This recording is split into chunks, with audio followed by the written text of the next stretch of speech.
Hane ma'od ish kasher. Says Rabbi Nachman, I am jealous of an ish kasher. Now we're not going to get into the jealousy.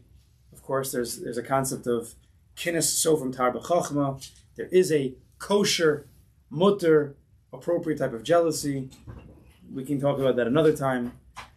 But Rabbi Nachman is jealous of an ish kasher. So this chabur is לעילוי נשמת Miriam bas Yosef Baruch and Nachman bas שלמה and רפואה for Bryndel bas Yehudot Ariella. Thank you for the Tyberg family. In parentheses, he says, Shakaran Erlicha Yehudi. An Erlicha Yid. Rabbi Nachman says, I'm jealous of an Erlicha Yid. Why? Kinid mesha holich ben adam im dakin v'char koshos ve'ivorim keshar kolol. Because it appears as if he's walking like a regular human being with skin and limbs and bones, and they translate it as guts. Not really sure why we have to have karkoshos, but he looks like a human being. He's walking around. Keshar kolom like everybody else. V'afal pikin be'emes. But even though he looks regular, be'emes hu inyan acher legamre. This ish kasher is a totally different person, and you would never know because looks are deceiving. When it comes to sorry,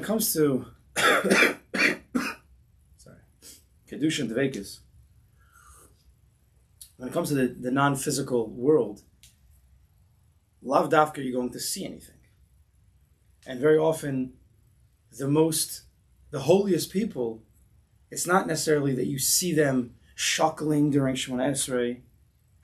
Other sometimes the people who shuckle don't have any kavanah at all, and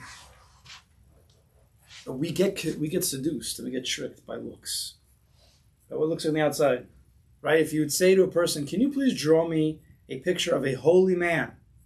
What will they inevitably draw? A man with a long white beard, maybe payas, maybe not, depending, where you come from. Maybe a hat. And that is the depiction of holiness. That may be true, maybe not be true. You could have a long white beard, which is a ganav, and you could have a clean-shaven tzaddik Kodesh Elyon. True? So, when it comes to Kedusha, when it comes to Dveikis, Ruchnius, spirituality, looks are deceiving. Because we're not speaking about a level of externality, of physicality. We're talking about something on the inside. That you could be walking around looking like a regular person, but in truth, you're anything but. The Kedusha does not just have to be by the Kaisel Maravi and Kevarach. Kedusha could be in any makom that you are standing. Any makom, you could be standing anywhere outside. You could be standing in the middle of New York City with all the billboards and all the fancy stuff. And you could have your eyes closed and you could be thinking, you could have your eyes open, and you could be thinking about a Kodesh Baruch. That makom that you're in right there is Kodesh. Right? If you're connecting to a Kodesh Baruch in that place, Kedusha, Dveikis, Vada. But most people would say, nah, he's in the city, he's no way. He's in a makom tumah. But you can make any makom tumah, makom Kodesh, depending on what you're thinking about, what you're feeling. Not just what you're doing. So you have the sheet in front of you. This is actually from Likutei Moharan, Tinyana, Kuf Tes Zayin. So it's a little bit lengthy, but we'll read through it fast. Siper, Rabbi Nachman told over, Shekashai Be'eretz Yisrael, we mentioned this. He got to Eretz Yisrael, he traveled, it was a long, treacherous journey, but he did get to Eretz Yisrael at some point in his life. Siper lo shama chashum shayu sham, he was talking to some distinguished people there, Shabom Medinas Elu Kavu Dirasam Shabbos Yisrael, that these people had lived in Europe, and they made Aliyah to Eretz Yisrael. And this is in the 1700s. Kimafursim, Visipru Lo, and they told him, Shekodem Shai Eretz Yisrael, before they were in Eretz Yisrael, when they were in Europe, Lo Hayu Yichol Mitzayir La'atzim, they could not imagine She'eretz Yisrael Hi Omedes Bezeolim. They couldn't even imagine that Eretz Yisrael was really a land. I remember, people in Europe did not see Eretz Yisrael. There was no phones. They didn't travel there back and forth a few times a year. They only heard about it from the Chumash. Could be they never even met a person who stepped foot in Eretz Yisrael. So from the Chumash, that's all they got. They felt that Eretz Yisrael was a different world. It was a different place. It was the spiritual place that Klal Yisrael was traveling towards, journeying towards. The Avos lived there, some awesome holy place. Because of the great Kedusha that they heard about from the Svarim HaKadoshim. Eretz Yisrael is the land where the air is machkim. The air makes you smart. The fruits are huge. This is what they knew. Stepping for Daled Amos in Eretz Yisrael is a Kedusha like you've never experienced before. This is what they believed. And therefore they couldn't even imagine that there was such a place called Eretz Yisrael, that it actually existed. They only knew about the dirt and the rocks in Europe. The Torah talks about, the Navi talks about how amazing and how holy Eretz Yisrael is. And Eretz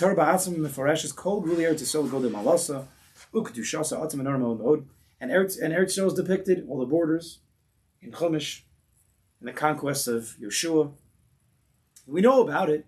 But they couldn't imagine what it would look like in their eyes. What could this fantasy world look like? What are there, flying cars over there? Not that they had cars in Europe at that time, but they can't imagine. What could there be? Like malachim hanging around? That there could be an Eretz Yisrael in this world. Until they came to this place and they were telling Rabbi Nachman this. And then we finally came here. They said, we finally saw that Eretz Yisrael is in this world. And Eretz Yisrael is just like Europe.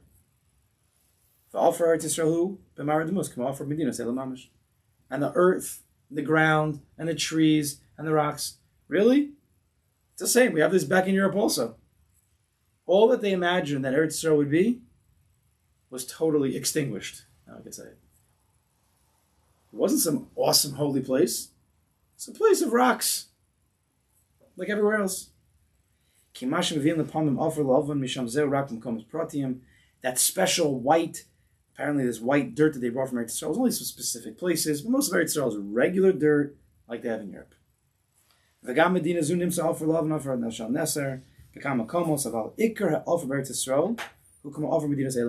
they said the dirt's the same. Says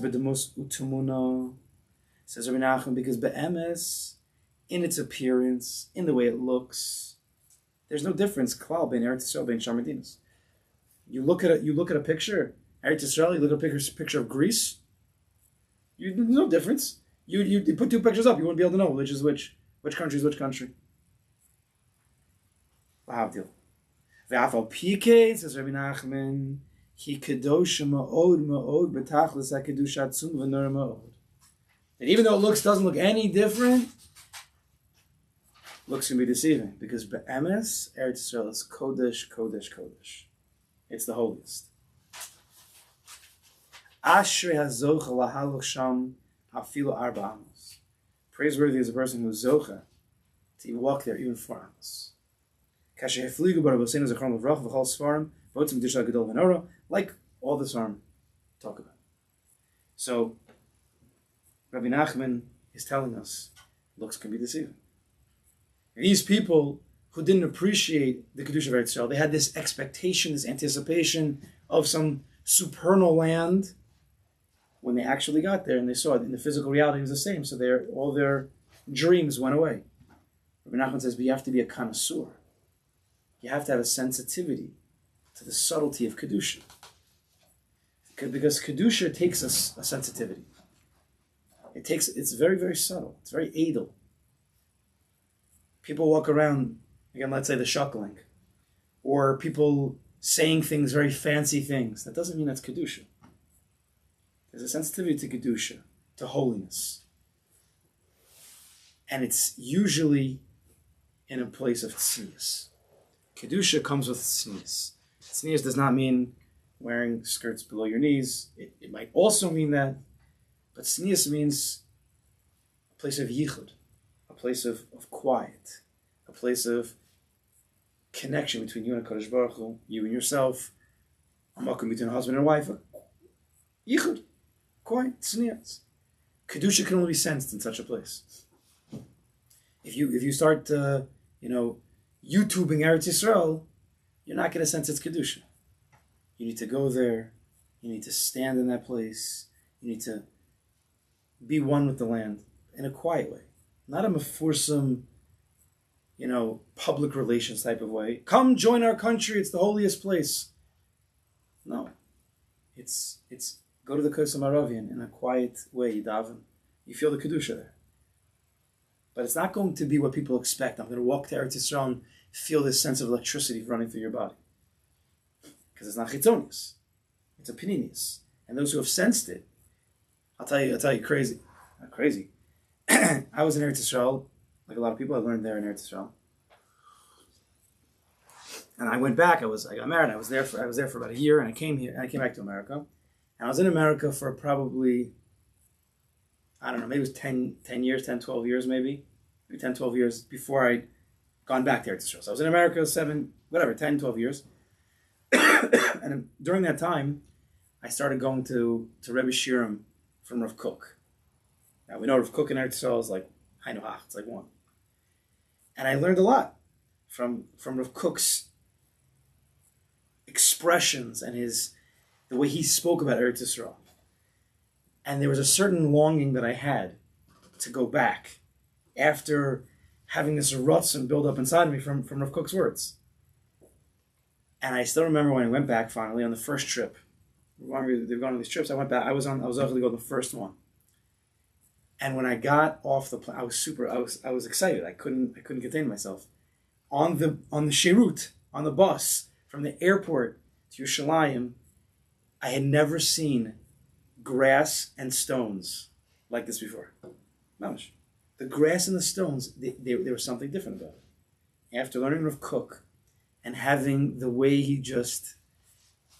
Rav Kook does. I don't know if you ever learned Rav Kook. He has this way about him where he arouses a person's neshama. He arouses the holiness within a person. And specifically for Eretz Yisrael, for Klal Yisrael, you can't look at a rock in Eretz Yisrael the same way. You can't look at a blade of grass. It sings a different song. The grass out here in Woodmere is beautiful, but it just doesn't do it. The trees here are nice, but they don't sing the way they sing in Eretz Yisrael. There's a certain kedusha to it. But you have to be sensitive. Maybe you need to learn Rav Kook before.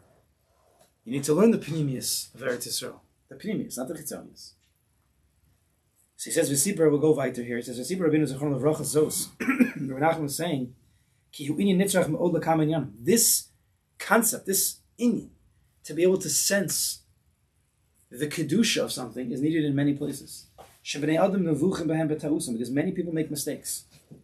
Ki yesh tom sovrim, because many people make a mistake and they think shetzrichim lahakir as a tzaddik or shar davar shebedusha lahakir b'fanav b'tzalma b'duso. People think kedusha is seen, that there's a certain way that a tzaddik looks, that kedusha means only in a beis medrash, only by kosam haravi. Right? People think kedusha has a look to it, a white beard and payas, right? Sits us down to the ground, talus maybe. Crying.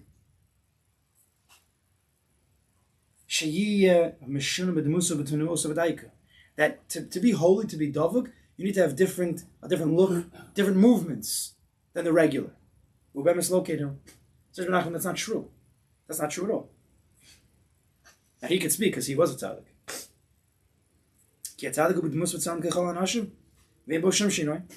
A tzaddik looks like every other person. He's a human being. So a tzaddik is a human being. He says, but he's a totally different Indian. And the chitzonius, I hate to say it, but tzaddikim also go to the bathroom. They do. They also get haircuts, most of them. Once in a while you have like a rugged shavar or a nazir. They get haircuts. And they also need to try on pants. Sometimes the pants don't fit. It does happen. Right? They're also humans. They also eat Cheerios. Some tzaddikim eat Cheerios. Not all of them. It's not possible. Maybe, right?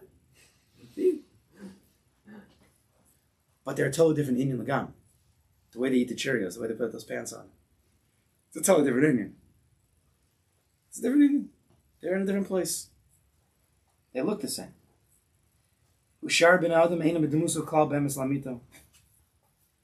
And the other people, they're Einam B'Demuso Klal Be'emes Lamita. I don't think it means that they don't recognize.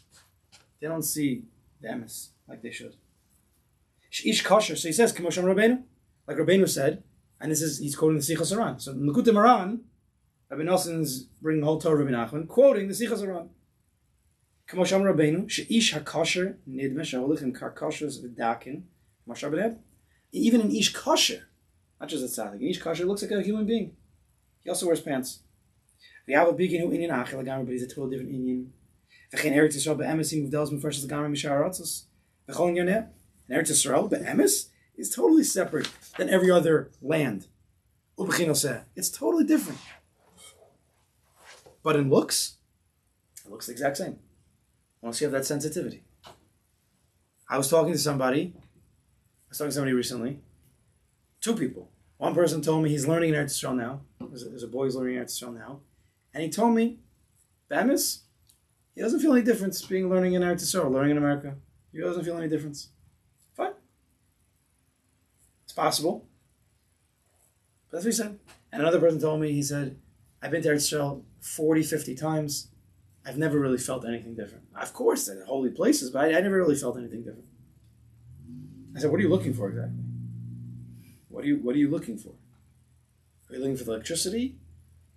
Because there's a lot of stuff that goes on in Eretz Yisrael. Even in Yerushalayim, by the Mikdash, by the Kosam Rebbe, there's a lot of stuff that goes on. It's a lot of fanfare. There's a lot of chitzonius. Yes, it's special to go that first time because it's new. After the person goes again and again, and therefore the externality of the Kosam Rebbe is not new anymore. So does he get that? Does he feel the Kedusha or not? If a person's honest, he might not feel the Kedusha. Because Kedusha is a sensitive thing. It's not given to everybody. If a person's sensitivities of Kedusha is very dependent on his sensitivities towards Gashmias. The more Gashmias he's involved with and he's sensitive to, meaning he's involved with, the less he has the receptors of Kedusha. He can still make Kiddush, he can still out down and learn, but he won't sense Kedusha necessarily because he's putting all of his receptors in the physical world, which dulls. Well, Rabbi Nachman had his belief that the two worlds were not compatible, in what I read. Not compatible. Not compatible. So you're agreeing with what I'm saying? I don't know if I'm 100% agreeing, but from what I read of Rabbi Nachman, the Chovos HaLevavos himself says it. He says it's not compatible. In other words, this is something that we're trying to bridge with everybody today. Where does the sensitivity Kedusha, begin or end, and where does I don't want to use it. I have to use it, but the real world start. Okay, everybody has to make a living, pay rent, has to eat. Put on pants, get a haircut. You need money for this. I remember when I went to school. Some days this is a true story. I couldn't have cream cheese on the bagel. My allowance didn't allow it. I had to have butter on the bagel because the bagel coffee with butter was 25 cents. If you wanted the cream cheese, it was 50 cents. Now, I didn't have the extra 25. So what did I do? I waited till Sunday to have the cream cheese on the bagel as a special treat. That's what it is. And whether that starts small, but it's all the same thing. So it's what we really allocate. There are people who will go to Israel and live the life of Kedusha. They have to make a choice. And they're happy, whatever monies they glom together from family or, But there is a way. I had a very religious person once work for me, and I was so not devastated, but I was disappointed he left. He was going to Israel to live. He was so good. He had such a way about his being. In other words, everything was calm. He did his job perfectly. He even stayed a little longer, came in a little early. everything about him. There was an ethereal thing about him. He did a great job in the mush of an office with the language, with this, with that. He went about his kedusha, but he had to go back home. He went back to go back home. And the fact is, he'll never probably own anything in life. He'll have a job. He'll pay his rent. Will he be happy? Probably. I don't. You know, that's a probably. Yeah, but probably. As I said, Rabbi Nachman, and he goes, you just can't get up in the morning. It's very difficult to have the kedusha you want, and boom. Correct. You get that phone call at 9 o'clock that blows your brain out over some deal that was supposed to happen. Now suddenly the kedusha flies out the window. The Chavos Avos says. The Chavos Avos makes this cheshbon. So if a person, so that's what Rabbi Nachman is. It's a very big friction, and it's very tough. You have young fella. How old are you? 15. 15. He's got a chance though. Well, he has to see. You got to see as a teacher. You got to see the background. If you go to dark, what school do you go to? DRS. What? DRS. Oh, DRS, a good school. Let's continue. We'll get back to. But in dark, yeah. The teachers are taught they have to be sensitive to every one of the students. This one has a divorced parent. This one, the teachers have to know that when a student answers a question, what the background of that student is. It's important to the whole gestalt of how do you move that person forward. That's a certain kedusha as well. That's a certain kedusha as well, to be able to focus in on that. So Nachman says, Amar Rabbeinu she'eretz Yisrael yesh lo rakia achim misharatzos l'kumum b'zar Kodesh. Fine. Ach aval pikin begashmias lefimara einei ha'adam. In the gashmias sense, according to the way people look with their eyes, ein roam shum shinoi bein eretz Yisrael sharatzos. You can't tell any difference. The way it looks in an outer way. Kim yisha zochel hamid b'kedushasa, except for a person who's zoche to believe in its kedusha.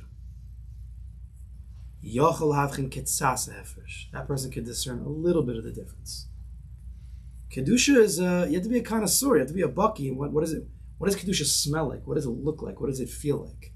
It's not pasha. It's nothing to do with what Gashmias tells you. Nothing. It can be the complete opposite.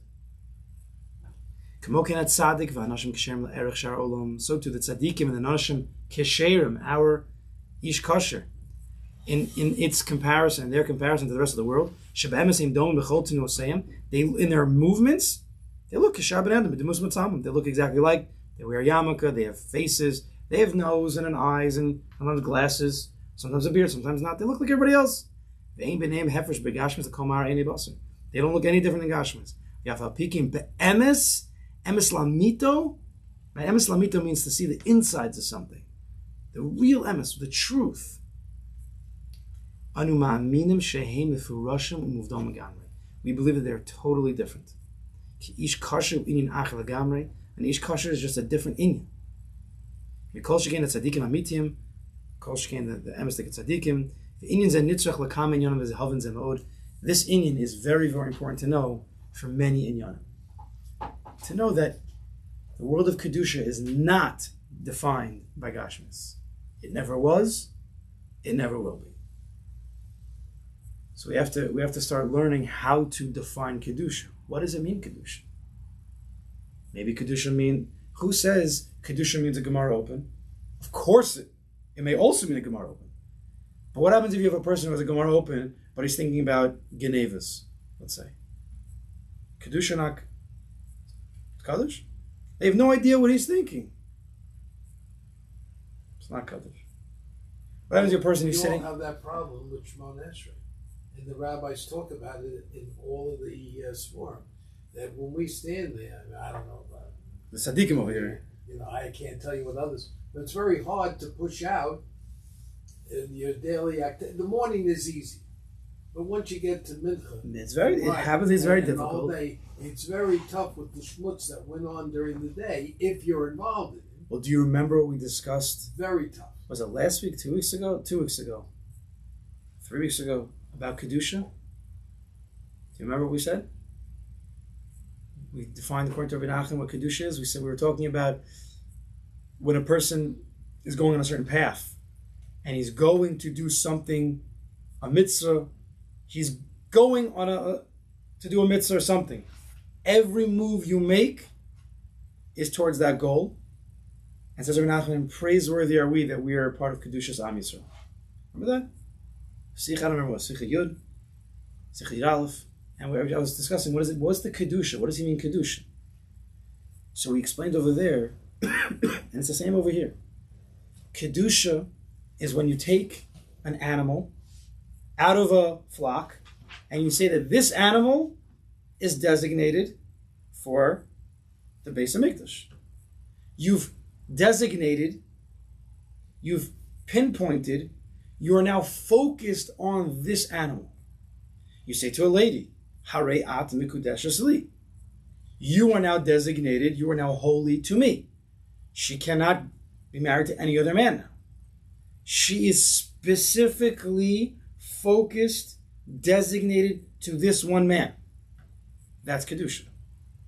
So when we have it, we said then, we'll just repeat it now, because you remember, when a person makes his life goal about Dveikis to Kodesh Baruch Hu, if that's your ultimate goal, Dveikis, then everything that you do in your day, whether it's Ruchnis or Gashmias, is going to be guided towards that goal called Dveikis, and therefore everything becomes Kodesh. Everything becomes holy, because if you keep that goal in mind, then everything is focused towards Dveikis. You can go to work in such a way. But further than that now we're going to another level of Dveikis. I didn't even realize the subtleties so much in Rebbe Nachman, sometimes until now. But when we're talking about Kedusha, it's good to have the goal. That's very important. But if we can't trick ourselves. If we say, my goal is Dveikis, right? Sichos Haran says, Rabbi Nachman says, the Svarim of Dveikis, the goal is Dveikis. But day to day, your mind is not designated, focused on Dveikis. So then who are you tricking? We have to start slowly designating our mind for more inyanim of Kedusha, Dveikis. Our mind has to be designated more for davening. I'm going to daven now. This is my thing. That doesn't mean it's just nothing's going to come into your head, but slowly but surely we have to make a focus. We have to designate our time and our essence towards the Kedusha, even though of course we go to work and we, like the Alter Rebbe says. Would you like to ask? I'm just curious. If you had the opportunity and Rob Soloveitchik was before you, I would love to ask him, Rabbi, can you tell me what's in your head when you do Shema Esrei? He would probably tell you. I'd like to. I mean, he was a very misunderstood person. And he didn't chuckle either. He was on. You know what they say? I don't know who quote. Maybe the Schechter quotes this. Or Soloveitchik said about himself, everybody wants Soloveitchik's mind, but nobody wants Soloveitchik's heart. That's what he said. It's like one of my rabbis when I grew up says, everybody wants to be born Jewish, die Jewish, be bar mitzvah Jewish. Everybody wants live Jewish. A little bit of a different statement. No, a little bit just more. No, but Soloveitchik people did. They thought he was all in the intellect. He was very, very connected to Kodesh Baruch Hu in a way of Dveikis. He was very, very connected. All the Soloveitchiks, they were Anoshim Acherim Lagamri. We don't understand that whole Soloveitchik family. They were totally different types of people. But Kedusha, we have to start focusing more on the aspects of Kedusha. Like the Alter Rebbe says, you can go to work, no problem. You could use your hands and do your stuff. But who says your heart has to be in that place? Now, the external brain has to think about work, obviously. But the internal brain, what do you really want? I really want to go back to shul, to daven. That's what I really, really want. Right now I can't, but I really want that. Where's your heart? Is your heart loving work? Is it all into work? Or is it only there temporarily, but I can't wait to get back to the Kedusha, shul, my family maybe, learning, davening, doing chesed? Where does a heart want to be? That's the Kedusha of the person. What's he really focused on? So slowly but surely, we have to make that which is Iker, the main Iker, and the Tafel. Because when you try to switch, when you have the Tafel be the Iker and the Iker be the Tafel, so when you're davening Shemona Esrei, like the Baal Shem says, during Shemona Esrei, everybody thinks, not everybody, people think about work. But who during work thinks about Shemona Esrei? That's a big kasha on us. Like I told the guy once, I said to him, what did I say to him? I said, make sure when you go to work. You take some big, I'm semi-joking, and I'm not passing anything like this. I said, when you go to work, make sure you take big coffee breaks. Because if you go upstairs, and during learning, you took big coffee breaks, but during work, you were very serious, you're going to have to pay for that.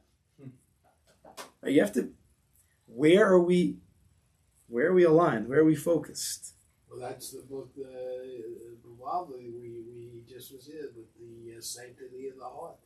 Build a sanctuary in the heart. That's exactly what he's trying to do. He's trying to guide a person step by step, building within his heart to a life of Kedusha, life of the problem is, with all due respect to anybody here, as I used to say to my Rebbe, I'd have to be a retread. I'd have to be a retread to achieve based on what we expect of the people today, whether you're older, younger, to get to this, to make this, you have to be a retread because our society that we're in is so corrupted. And what we see, like Rabbi Weinberger goes into all the time, how we have to protect the eyes. The Kedusha starts with the eyes. Yeah, I'll make an admission. You know what my biggest challenge is now? Not to look at the New York Post. A simple thing like that. To stop looking at schmutz. People it's a big thing. Understand that we can't stop. We're conditioned to do these things that what the eye sees.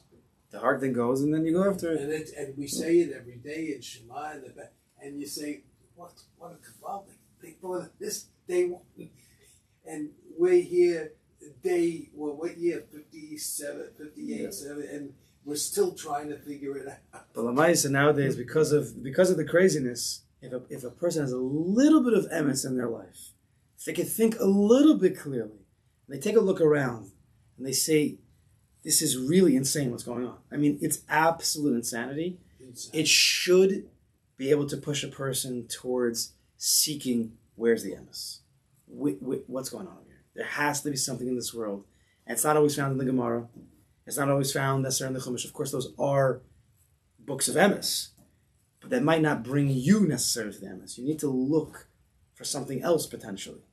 Because if you're opening the Gemara and then the next day you're looking at the New York Post, there's something off of you. Right. There's something off. And you're living in a world where you have as mad as Hitler was. You have a man over this guy, Putin, wakes up every morning. He's just physically destroying every day, block by block. Not only the physicality, but the people that live there. Maisa, it's better not to listen to the news. As it says many times. But what I'm saying to you, there's a Kedusha to not listen to the news. So here, you have probably very observant Jews there, probably a big Lubavitch community, probably, no doubt. And these people are like being blasted out of the universe, even if they're not physically harmed at that particular day. The society around them is crumbling. Mm-hmm. Again, it's crumbling. So when the chitzonius is that we end with, and we're going to finish next week. I didn't even want to start the second half yet. I wasn't Something shy. I said? No, it's great. It's 9 o'clock. But when the chitzonius is crumbling, and if you look at the chitzonius, even if we're not living in Ukraine, but you look at the chitzonius, and it's not solid. It's so flimsy. You need to start looking for something else. Don't just complain and become despondent about the crumbling universe, which most people do. Look for something deeper. Look for the kedusha. Look for the spirituality. Look for the dvekas. There is stuff in this world that's behind all of this fake facade. That's the real kviyas. And from there you get a real simcha, you have a real kedusha, you have a real dvekas. And if we look hard enough, we'll find it. So next week we'll talk about a little bit of this inner work that we have to watch.